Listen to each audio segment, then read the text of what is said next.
Welcome to The Story. I'm Tim Gordon in for Blair Best tonight. We're hopping right into our big story to start things off. So if everything goes the way supporters want, we could have a brand new public market in downtown Portland starting to open by the end of the year.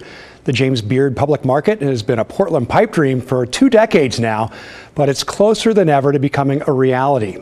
Last fall, the market's executive director announced they'd found a location for real this time. Over the years, the market has looked at spots near the Morrison Bridge and over by OMSI. But in October, they said they'd secured a location on Southwest 6th in Alder. That's just a block north of Pioneer Courthouse Square. They bought the building just last month. When it opens, the market will house 40 small businesses, including a teaching kitchen, restaurants, bakeries, farm stalls, and even an event space, which sounds pretty good, but there are obviously still some hurdles. The big one, it's always money. The market says they have about $3 million in public and private investment, but now they're going to the state asking for $10 million more. Representative Shannon Jones-Isidore, who represents downtown and Northwest Portland, is sponsoring House Bill 3377. If passed, the bill would infuse the James Beard Public Market with $10 million from state lottery bonds, and the money would go toward construction of the market. The bill got its first public hearing this week. Here's what the market's executive director, Jessica Elkin, making her pitch to lawmakers. One example of the power of public markets as a driver of economic development is Pike Place Market in Seattle. I'm sure many of you have been there. It is widely considered the single most successful economic development project in Seattle's history. Pike Place Market draws nearly 10 million visitors a year, generating over $200 million in economic activity and supporting thousands of jobs in retail, hospitality, and agriculture. This market has helped revitalize their downtown waterfront area and played a key role in building the local economy. The James Beard Public Market has the same potential for Oregon to drive tourism, create jobs, and foster a local sustainable food economy. The group Travel Oregon also testified, agreeing that this market could be a big boost for tourism. We've seen in our visitor profile data that more than 80% of visitors to Oregon said Oregon's food scene was important or very important in their decision to make the trip to Oregon. And we know that while they're here, it has a major economic development impact as well. Visitors are spending as much on food service as they are on accommodation in Oregon. So it's taking up, a major element of their vacation and of their trip. And I think what's especially exciting in the research that we've dug into a bit further is that visitors are also much more likely to spend money on Oregon food and beverage products once they return home as well. So they get that taste of our amazing Pinots or our beautiful cheeses, and they seek those out when they go back to their states as well. So we know that economic impact ripple continues to ripple. So lawmakers on the House Committee on Economic Development, Small Business and Trade, where the hearing was held on Wednesday, seemed open to the idea, agreeing that a vibrant Portland helps the whole state. I heard love mentioned several times, and falling in love with downtown Portland again, falling in love with our city. It's befitting considering that we're 2 days away from Valentine's Day. So I think we should all be thinking about how do we really think about our own city, our own state, and really how to love on ourselves, right? I think we've been through some tough times, and with any relationship, there's ups and downs. I think this is a chance for us to be able to take stock of where we're at, how far we've come along, and really this could be an opportunity to do that. And Oregon needs a healthy and vibrant Portland. We really do. I quit going to downtown Portland, and there's a lot of work that needs to be done in Portland, and a lot of it is, in my opinion, self-induced by policies that have been destructive. And I guess I want to know, is Portland committed to fixing those problems? And is this the best use of scarce resources? Should it go here to other issues that Portland's having? The bill still has a long way to go as it makes its way through the session. We will certainly keep you posted on how it goes. But for now, we want to bring in Representative Shannon Jones-Isidore, the bill's chief sponsor here. And as we mentioned, you're a Democrat representing downtown Portland. Absolutely. Great to have you here. Thank you for having me. You bet. So tell us what you think this will mean for downtown Portland to have this public market in place. Absolutely. And thank you for having me in such a fantastic project. I would say that this project right here, I mean, every day that I go to my clinic, I see recovery happening. Like, I believe recovery is possible. And I mean, if I didn't, I'd probably be in the wrong line of work. And we all know that downtown has struggled. And, but I believe that recovery for downtown is possible also.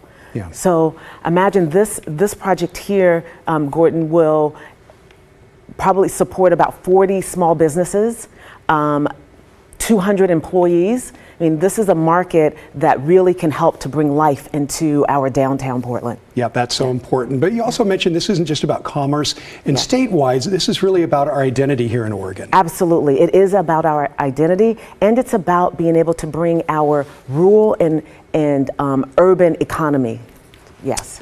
You heard Representative Deal say maybe he'd like to see this money possibly spent somewhere else. Maybe this isn't the best opportunity for $10 million. What do you say to that? I say that this session, Gordon, there will be a lot of great things to fund, right? A lot of meaningful projects out there, and this is one of them. Yeah. What do you envision when you see this thing go? But what are you going to enjoy most when you go to see the public market? What I'm most excited about is that people will be working, a vibrant place that is really displaying Oregon's bounty. I mean, we are great enough to have our own public market. This space, which is just off of Pioneer Square, talk about that just a little bit. Yeah, absolutely. Because, I mean, we know that it's not just, even though it's located right here in Portland, this isn't just about Portland. This isn't just a Portland market. This is an Oregon market. Yeah. Well, I also want to ask you, how confident are you that this might actually come to fruition? You get the $10 million to make the James Beard public market even better. Yeah. We'll see what happens. But not only am I passionate about this project, it's not just me. There are several other leaders, visionaries, legislators, Congress people who are excited about this market also, and really believe that this can be a great return on investment for Oregon. Next steps, where does it go from this one committee hearing so far? Yes, so from here, we'll see how it gets out of the committee and how it moves along. Okay. Yes. Well, exciting to hear from you about this. I know it's been a long time, building, right? Yes, Yeah. It really has. But right now, I mean, we've secured the building, and that's been a major step in this process. Yeah, you have no doubt it's going to happen, but whether the state's going to kick in that much to help it be even better, is that accurate? That's accurate. All right. Yes. Well, thank you so much, Representative Isidore. I appreciate you coming in tonight on a Friday night, and I hope you have a great weekend. Absolutely. Thanks for having me. You bet. Thank you. All right, now it is your turn to weigh in. What do you think about the James Beard public market? Would it bring you back to downtown? Should lawmakers help get it going with $10 million? Or should they spend the money elsewhere?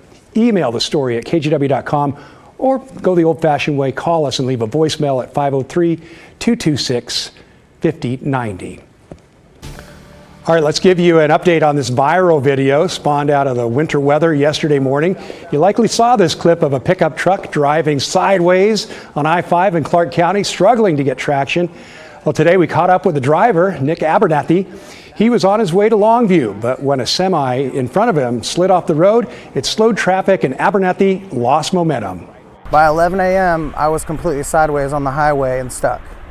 So there was almost nothing I could have done differently. It being rear-wheel drive and not having any weight in the back here, that's why you see me going sideways. He says after he finally got a little traction on compact snow, his dash started lighting up with more problems.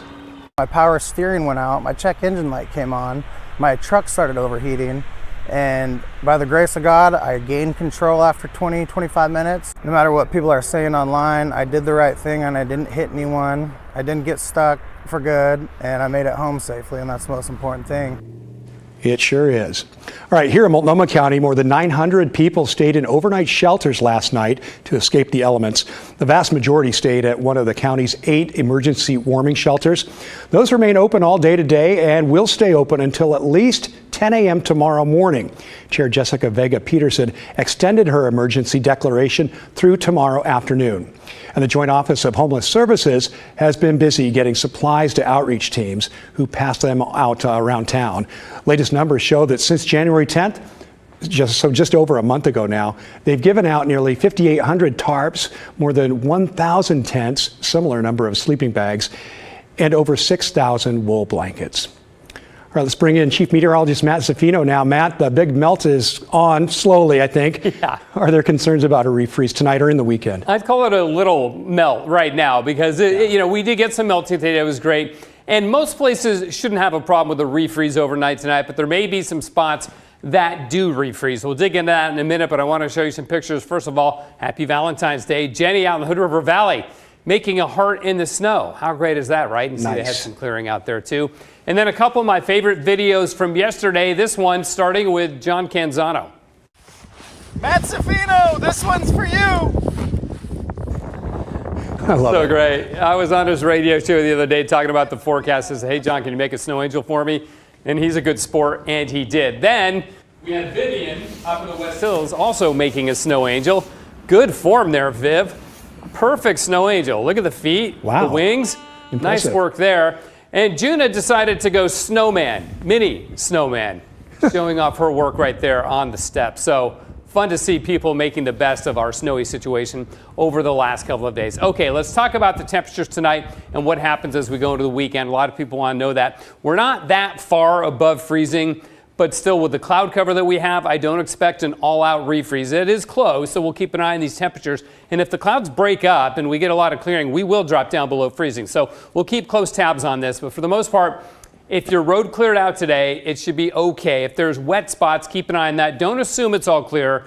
Make sure that it's not slippery before you go driving or walking on it. And if your street is still snow-packed, it's going to remain snow-packed overnight tonight and rather firm and potentially slippery. So be ready for that too. 41 though in Salem and Corvallis. Eugene got up to 42. And these are the current temperatures. Again, even the Hood River Valley got above freezing. Hood River and the Dalles got above freezing today, which is great. We're 38 right now.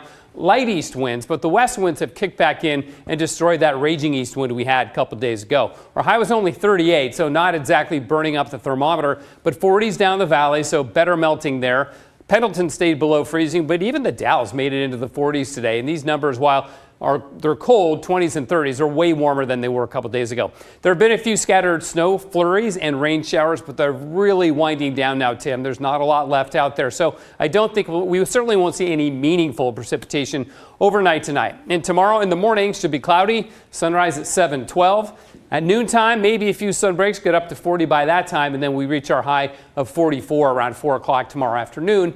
The rain comes in about 4 hours after that, and this is the system that will do it. Packing quite a bit of moisture, which is great because the rain will help to melt the snow away.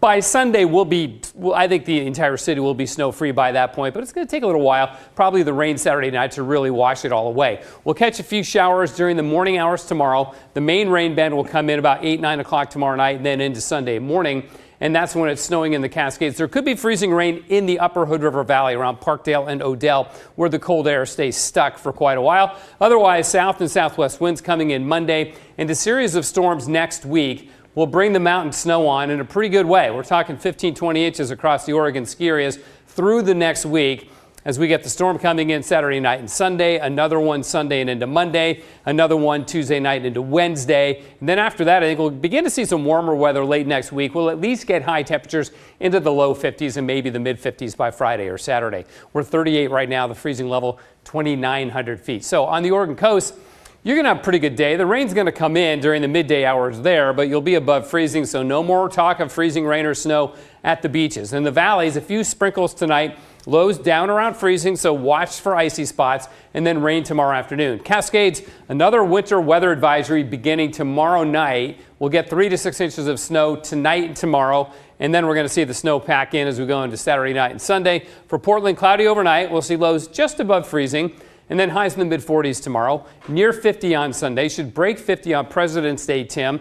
Tuesday starts dry but ends up rainy. Showers and sun breaks on Wednesday. And then look, we go 51 Thursday and 55 next Friday. All the while getting valley rain and mountain snow. So winter, as a lot of people like it to be. That's how we like it. Hey, a shout out to you and other meteorologists as well. You guys nailed this one. I mean, you really got it down. Thanks, Tim. It was fun. For sure. Thanks, Matt, very much. Have a good weekend. Up next on the story, the state of Washington is taking highway construction zone safety to the next level with speed cameras. When you could see them and how much it'll cost if you speed by those orange cones when the story returns.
Welcome back into Washington State now, where speed cameras will soon be near construction zones on a state highway near you. It's thanks to a bill passed unanimously in Olympia 2 years ago. Can't say that for many bills at the Capitol there or in Salem for that matter. The hope is the cameras will motivate drivers to slow down, keeping roadside crews safe. Drew Mickelson shows us what they look like and how much speeders will have to pay. Not many people have to worry about cars crashing into their workplaces. It definitely will take your breath away and make you have to reground yourself.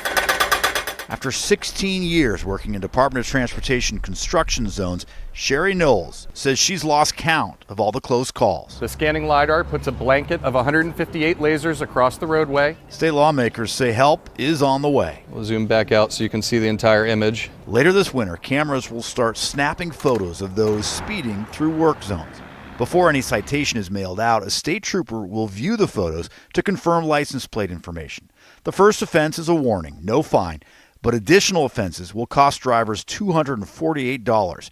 It won't be reported to insurance companies, though. And it is crazy out there, right? It is crazy out there. Republicans and Democrats passed the law unanimously in 2023 as an attempt to slow drivers down and to curb the state's growing fatality numbers. Those who represent the road workers say the added protection is overdue. Our people that are out there working, they're standing behind orange barrels. They have safety glasses on, a hard hat, and reflective gear. They're not wrapped in a car, 6,000, 8,000 pounds. I really hope people see it as a reminder, as, there's something happening in front of me. I need to slow down and what's happening. Sherry Knowles says her job is rewarding and hopes with a little more supervision, it'll be safer, preventing those close calls. And as they look up at you and make eye contact and they freeze, and that freeze is what scares me, because if they had just noticed, if something had caught their attention, that's what I'm hoping these will do. And our thanks to our friend Drew Mickelson for that report. And that camera you saw in the story will likely be in a work zone later this month, and 5 more are expected across the state this summer. And speaking of transportation in Washington, drivers could soon be paying a per-mile tax if a current bill in Olympia goes the distance. More on that Monday here on The Story. But up next on The Story, not only is it Valentine's Day, but it's also the anniversary of Oregon's statehood. We bring you back our Digging for Old segment and have some really cool footage from the KGW vault from 1959 when The Story returns.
Well, Valentine's Day is not just a day of love, it's also a big birthday for the state of Oregon.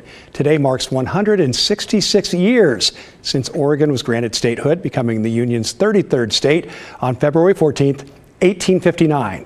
So we checked on the Oregon Historical Society's online archives to see what we could uncover.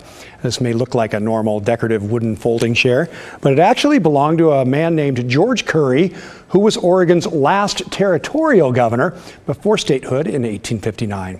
It comes from the mid-1850s. Curry gave it to his son around the time of his wedding in 1883, and it ended up with a nephew who passed it down in the family until it was donated to the Historical Society in 2008. We searched the archives for the keyword statehood, and the vast majority of items that popped up were from 1959. That, of course, is the 100-year anniversary or centennial of Oregon statehood. There are all kinds of items. You see them there on your screen: coins, earrings, a handkerchief, even a pocket knife, and even a commemorative bottle of perfume. Unfortunately, the Historical Society did not describe the scent of that perfume, so we'll leave that to your imagination. I'm not sure what it would smell like at this point in time, but anyway, maybe a hint of Marionberry. That'd be nice.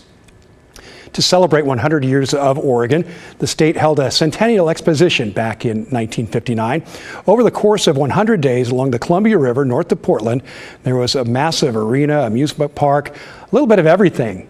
In fact, one of the last remnants of the fair can still be found today. You know this one, watching over Portland's Kenton neighborhood. The 30-foot tall Paul Bunyan statue along Denver Avenue was built to greet visitors on their way to the fairgrounds back in 1959. It's, of course, still there, and it is on the National Register of Historic Places. Well, since KGW has been around since the time of that fair, we found a report in the KGW vault from the station's 10th anniversary in 1966, showcasing film from Oregon's 100th birthday celebration.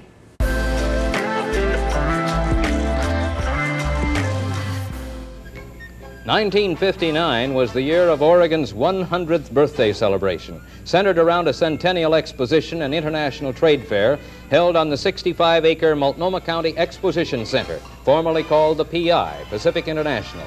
Solemn ceremonies on June 10th with governors, mayors, and diplomats from more than 24 foreign nations, scores of Hollywood stars, and a 100-gun salute opened the spectacle. 1,330,000 visitors in 100 days helped Oregon celebrate its 100th birthday.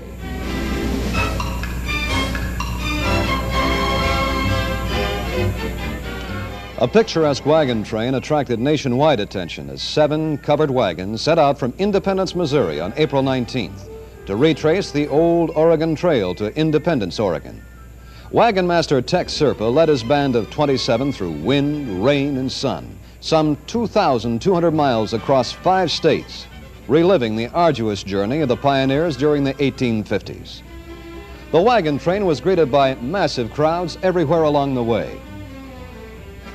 Among the most enterprising communities celebrating the centennial were the people of the Tillamook area.